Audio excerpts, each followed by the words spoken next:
Selamat pagi, perkenalkan saya Rahaditya Dimas Prihadianto. Saya adalah dosen program studi S1 Teknik Industri dari Institut Teknologi Telkom Surabaya.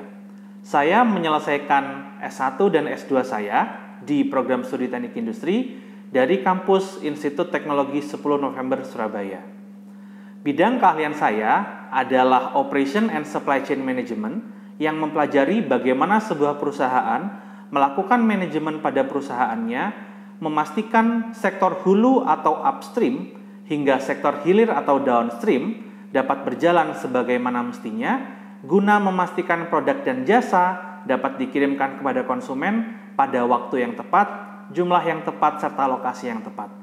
Sejalan dengan hal tersebut, beberapa mata kuliah yang saya ampu di Institut Teknologi Telkom Surabaya adalah mengenai analisa perancangan kerja, perencanaan dan pengendalian produksi, serta supply chain management.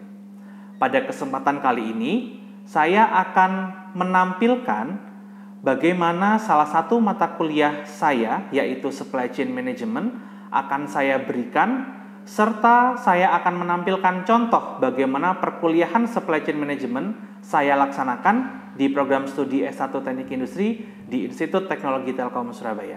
Selamat menyaksikan.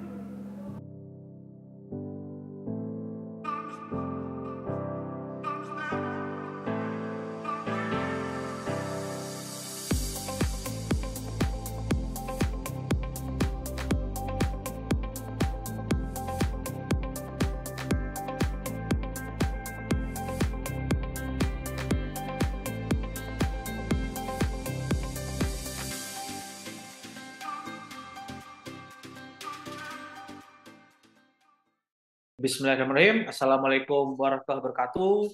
Selamat sore teman-teman semuanya. Kita ketemu di pertemuan pertama mata kuliah Supply Chain Management. Di pertemuan pertama ini karena saya sedang di luar kota, jadi saya ganti melalui Zoom. Mudah-mudahan teman-teman dalam kondisi sehat semuanya. Izin saya share screen ya teman-teman ya. Oke. Udah muncul semuanya teman-teman? Sudah, Pak. Oke. Jadi di pertemuan pertama ini saya akan menyampaikan intro to supply chain management. Saya ngambil judul apa itu rantai pasok gitu ya, apa bedanya dengan rantai motor. Jadi sengaja agak clickbait gitu ya. Oke teman-teman, di awal saya izin menyampaikan sedikit mengenai saya. Tak kenal maka tak sayang gitu ya. Jadi saya Rahaditya Dimas Prihadianto. Teman-teman mungkin sudah pernah ketemu sama saya di perkuliahan sebelumnya, atau buat yang baru ketemu sama saya, teman-teman bisa panggil saya Adit. Sekilas adalah working experience saya.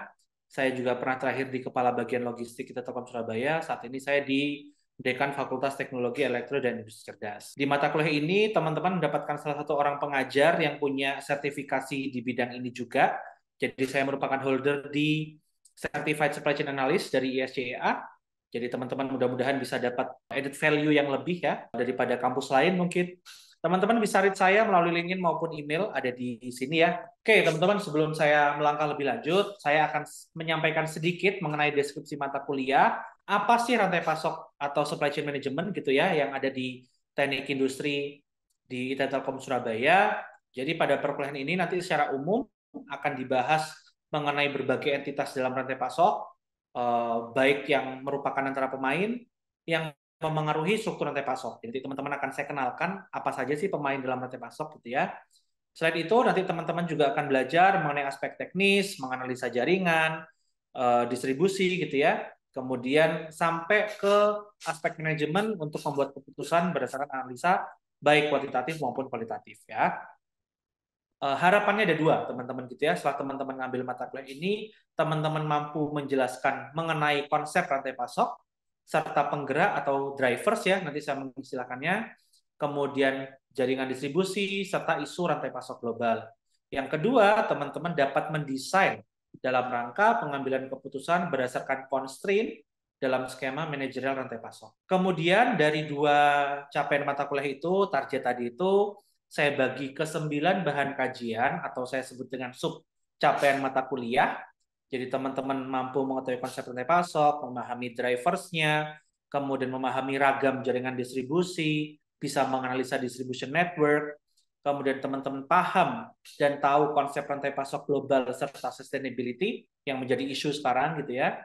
Kemudian teman-teman memahami disrupsi teknologi terhadap rantai pasok, kemudian teman-teman mampu memahami konsep revenue management serta pricing teknik gitu ya, dalam rangka mengoptimalisasi dan mengetahui dampaknya terhadap supply chain. Dan yang terakhir, teman-teman memahami teknik procurement serta fungsi kontrak dalam menjaga stabilitas rantai pasok. Nah, dari 9 subcapaian mata kuliah tadi itu saya bagi ke dalam 16 kali pertemuan atau 16 minggu gitu ya. Di mana minggu ke-8 dan minggu ke-16 teman-teman akan ada UTS dan UAS gitu ya. Dan di minggu ke-7 dan minggu ke-15 teman-teman akan ada kuis. Kuis ini saya gunakan untuk mengetahui pemahamannya teman-teman gitu ya, dari materi sebelum UTS, dari minggu 1 sampai sebelum UTS, dan juga dari minggu setelah UTS sampai minggu sebelum UAS ya. Jadi ada 2 kuis untuk saya ngecek pemahamannya teman-teman. Di antara itu, minggu-minggu yang lainnya adalah materi-materi yang mendukung dari subcapaian mata kuliah yang saya sampaikan sebelumnya. Untuk yang ini, di minggu ke-11, nanti saya akan invite rekan saya yang menjadi dosen di US untuk menyampaikan seperti apa sih teknologi disruption on supply chain globally, gitu ya. Harapannya bisa memperkaya pemahamannya teman-teman. Nah, untuk metode penilaiannya atau assessment-nya, saya menggunakan metode berikut, gitu ya. Ada tugas, ada kuis, seperti yang saya sampaikan tadi, ada 2 kuis, dan juga ada UTS dan UAS. Untuk kuis, ada 2 kuis, seperti yang saya sampaikan sebelumnya, ada pre-midterm atau pre-UTS, gitu ya, sama pre-final term atau sebelum UAS. Bobotnya 15%, kemudian untuk yang tugas tadi bobotnya 30%, gitu ya.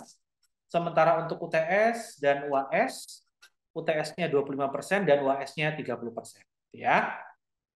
Ada yang mau dinego untuk bobotnya, guys? Atau sudah oke? Sepakat, Pak. Oke, siap. Nah, metode ini, scoring ini sebenarnya merupakan ringkasan dari rubrik penilaian yang akan saya gunakan di mata kuliah ini, gitu ya. Nah, untuk tugas, nanti teman-teman mungkin akan mendapatkan setiap 2 minggu sekali akan ada tugas, gitu ya. Nggak perlu bingung, nggak perlu wah banyak tugasnya gitu ya. Saya rasa nggak ya, karena tiap 2 minggu sekali untuk mengetes pemahaman teman-teman atas sub CPMK yang sebelumnya. Jadi akan saya buat 2 minggu sekali akan ada tugas gitu ya. Mungkin ada yang seminggu, ada di minggu 5 sampai minggu 11 ada sendiri gitu ya. Kemudian kuis tadi ada 2, ini untuk mengecek sub CPMK 1 hingga sub CPMK 5.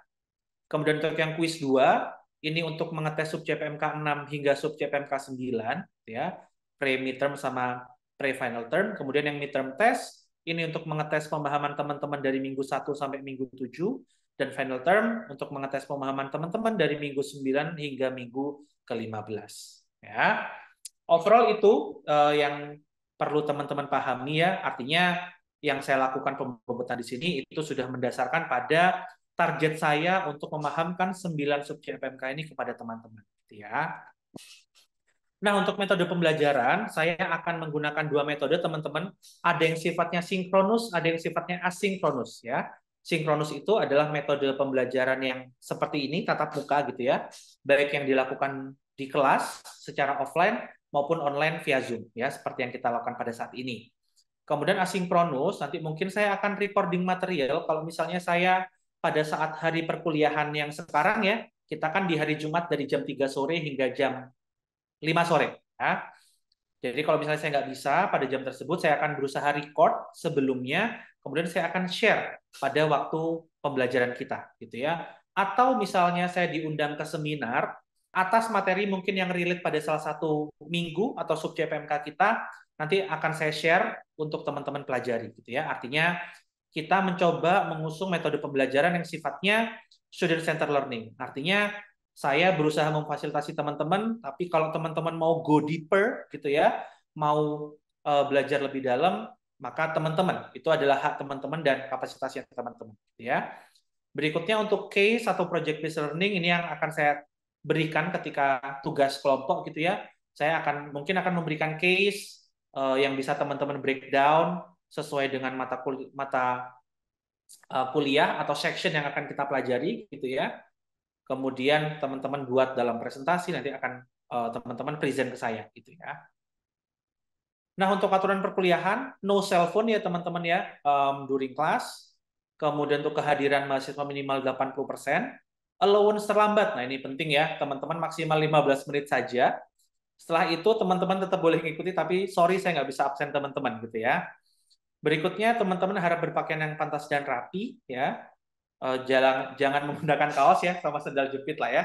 Kita saling menghormati. Kemudian yang terakhir adalah no cheating at all time. Saya menghargai teman-teman untuk mengerjakan sendiri apapun hasilnya gitu ya. Kalau nanti ketahuan maka akan ada pemotongan 50% dan kalau ketahuannya di ujian akan langsung saya nolkan gitu ya. Karena integritas merupakan salah satu value di IT Telkom Surabaya. Oke, teman-teman.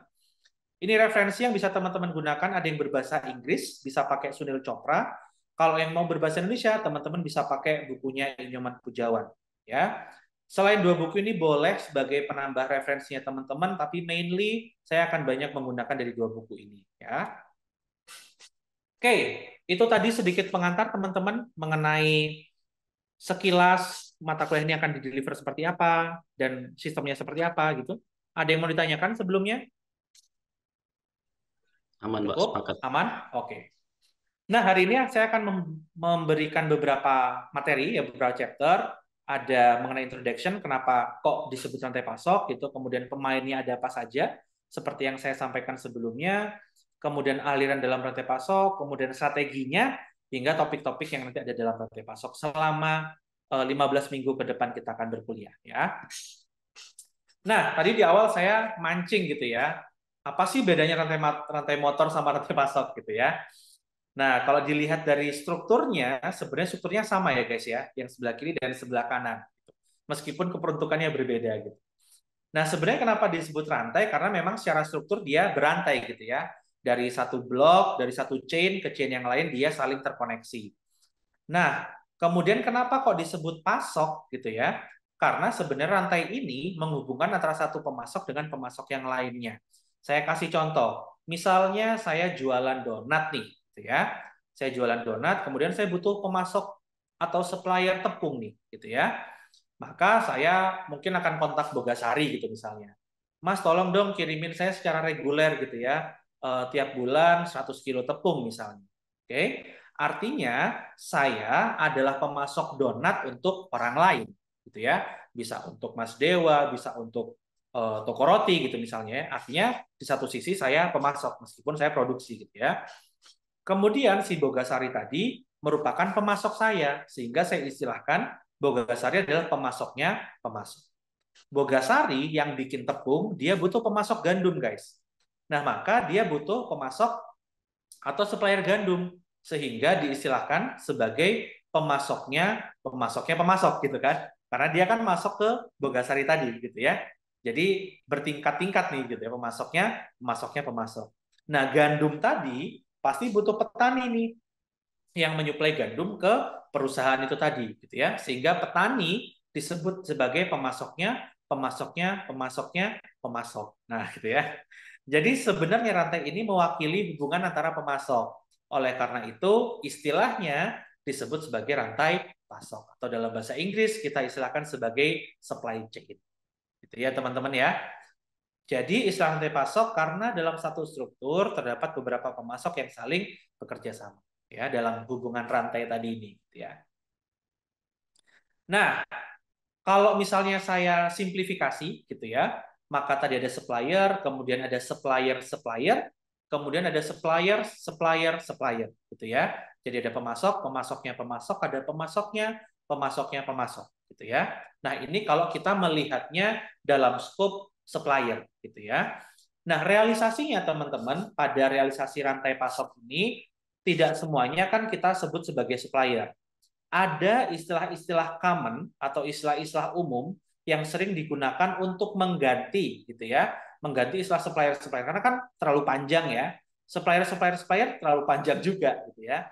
Sehingga supplier ini disimplifikasi menjadi supplier gitu ya, supplier tingkat pertama. Nah, supplier tingkat kedua ini saya ganti istilahnya dengan wholesaler, penjual besar gitu ya, grosiran. Misalnya Superindo atau toko apa Indogrosir gitu ya. Nah, kemudian ada retailer teman-teman gitu ya. Retailer adalah toko yang lebih kecil lagi, misalnya Indomaret, Alfamart gitu misalnya ya, atau toko-toko swalayan yang lainnya gitu ya. Nah, dengan mengganti ini lebih mudah penyebutannya, lebih mudah pemahamannya gitu ya. Nah, yang dikirimkan apa atau yang disuplai apa, Pak? Gitu ya. Yang disuplai adalah bentuknya bisa produk maupun jasa ataupun keduanya, gitu ya. Sehingga arahnya adalah ke depan bergeraknya. Dari supplier memberikan ke wholesaler produk ataupun jasa, dari wholesaler memberikan ke retailer dalam bentuk produk maupun jasa, gitu ya. Nah, untuk memungkinkan ini terjadi, maka kita butuh bantuan transport, guys, gitu ya. Transportasi dalam rantai pasok kita sebut sebagai enabler atau pemungkin. Karena kalau nggak ada transportnya, maka ya nggak bisa kita memindahkan barang dari supplier ke wholesaler maupun dari wholesaler ke retailer, gitu ya. Jadi kita butuh enabler. Nah, berikutnya dalam aliran rantai pasok kita juga butuh adanya timbal balik, gitu ya, dari produk maupun jasa yang tadi bergerak maju.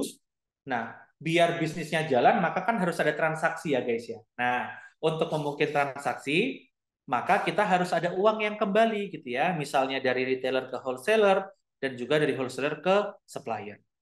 Nah, itu kenapa maka uang ini tidak bergerak maju, tapi bergeraknya mundur gitu ya. Supaya arusnya nanti bisa bergerak lagi gitu ya.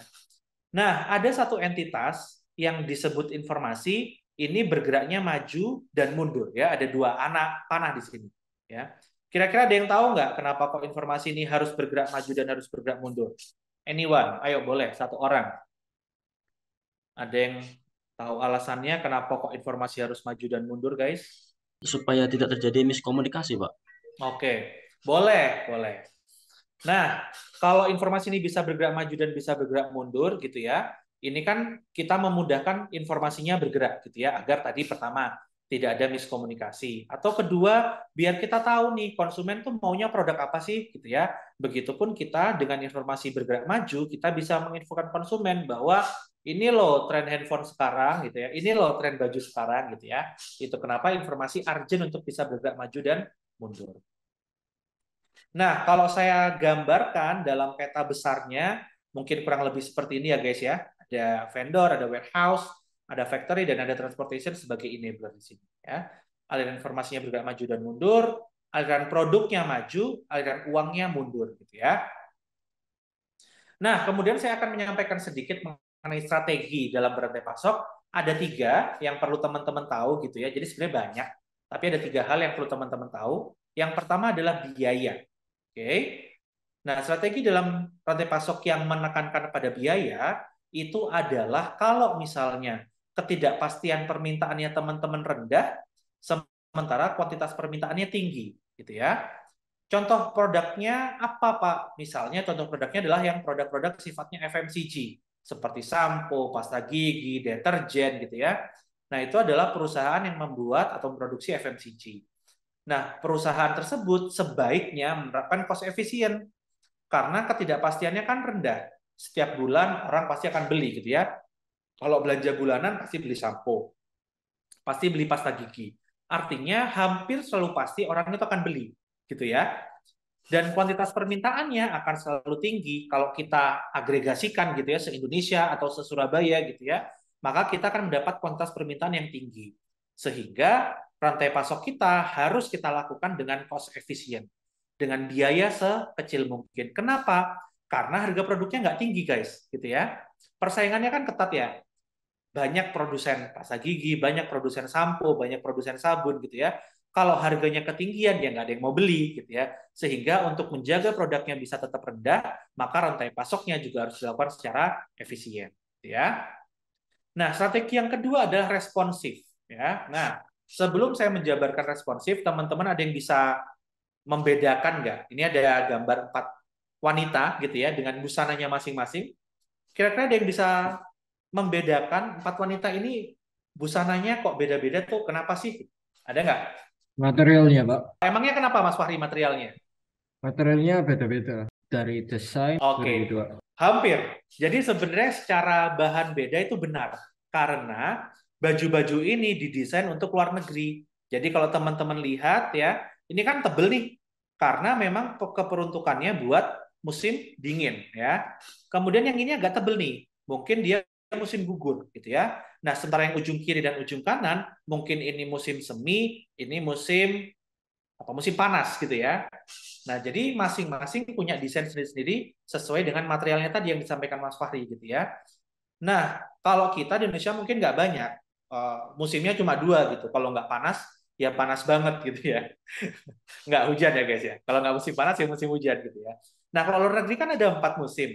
Maka pelaku usaha busana atau fashion gitu ya, eh, bisnis pakaian, maka dia harus bisa responsif. Artinya, kalau dalam setahun ada 4 musim, satu musim berarti kan berjalan selama 3 bulan. Artinya setiap 3 bulan kan produksinya ganti-ganti terus nih, gitu ya. Berbeda dengan Indonesia. Kalau Indonesia mah bisa buat kapan aja gitu ya. Tapi mereka harus ganti-ganti sesuai dengan musimnya. Nah, itu yang membuat challenging gitu ya.